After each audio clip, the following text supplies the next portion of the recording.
Hi guys. చిన్న soft అండి. ఆహ్, ఒక 3 మనుషుల విషయం. అంటే 3 మనుషుల విషయం అంటే ఆహ్, అసలు పాస్ట్‌లో ఏం జరిగిందనేది ఒక కాంప్లికేటెడ్ ఇష్యూ ఉంది. అంటే జనరల్‌గా నా మనసుకు తోచింది మీకు చెప్తున్నాను. అది రైటో రాంగో చెప్పండి మీరే. ఆహ్, ఒక గ్రామం అండి. ఊరనుకోండి, లేదంటే అది మీన్ మనసుకు నచ్చినట్టు ఇది అనుకోండి. ఒక 30 మంది జీవించే ఒక ఫారెస్ట్ అనుకోండి. ఆ ఫారెస్ట్‌లో 30 మంది జీవిస్తున్నప్పుడు, ఇంతకుముందు వేటకు పోయేవాళ్ళండి.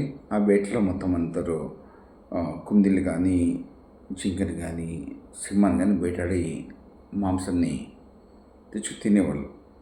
ఏనుగు గానీ, దేనిని గానీ. కానీ కొంతకాలం అయిన తర్వాత నాన్ వెజ్ దొరకడానికి ఎక్కడ దొరకలేదులా అండి. అందులో ఫస్ట్ ఒక మనిషి పోయిండండి.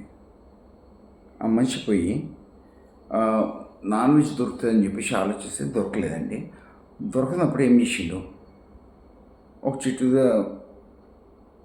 సేద తీర్చుకోవడానికి అక్కడ కూర్చున్నాడు. అలసిపోయిండు మనిషి. ఎందుకో ఆ కాయలు బాగా నచ్చినాయి. అది జామకాయ అండి. ఆ జామకాయ తీసుకున్నాడు. సరే అట్రాక్షన్ కాబట్టి ఏదో ఒకటి తిని బతకాలని చెప్పేసి అది లాగేసుకుని తినేసి, తిన్న తర్వాత ఒక 5 నిమిషాలు అయిన తర్వాత సస్టైన్ అవ్వటం వల్ల కింద ఒక రాతి పలక తీసుకుని దాన్ని చెక్కిండండి. చాలా బాగుంది, ఇది తినొచ్చు అని చెప్పేసి తను ఊరికి తీసుకెళ్తామని చెప్పేసి మొత్తం తీసుకుని ఆ ఫలాలు కూడా ఒక 40-50 ఫలాలు కూడా తీసుకుని ఊరికి వెళ్ళిపోయింది. అంటే తన గ్రామానికి, అడవిలోకి. తర్వాత ఇంకొకరు పోయారండి నెక్స్ట్ నైట్కి. పోయి తను కూడా ఏం చేసిండంటే ఇట్లనే మీకు షార్ట్గా చెప్తున్నాను. వెళ్ళాడు. వెళ్ళిన తర్వాత మళ్ళా తను కూడా ఫలాలు కనబడ్డాయి తను చెప్పినట్టు. తిన్నాడు. అది వచ్చి మ్యాంగో, మామిడి పండు. చాలా తీయగా అనిపించింది. ఆ చెట్టు మళ్ళా రేక రష్లో ఒక రాతి పలక మీద చెక్కిండు. ఆకులు ఇట్లుంటాయి, ఫలం ఇట్లుంటుంది. ఈ ఫలం తినచ్చు మనం, దీనివల్ల మనకేం ప్రాబ్లం లేదని చెప్పి తీసుకుని మళ్ళీ గ్రామానికి తీసుకొచ్చాం. తర్వాత మూడో వాడు వెళ్ళిండండి. సరే వీళ్ళు ఇచ్చిన ఫలాలు ఉన్నాయి, తింటా ఉన్నారు వాళ్ళు. కానీ మూడో వాడు వెళ్ళిన తర్వాత రాలే.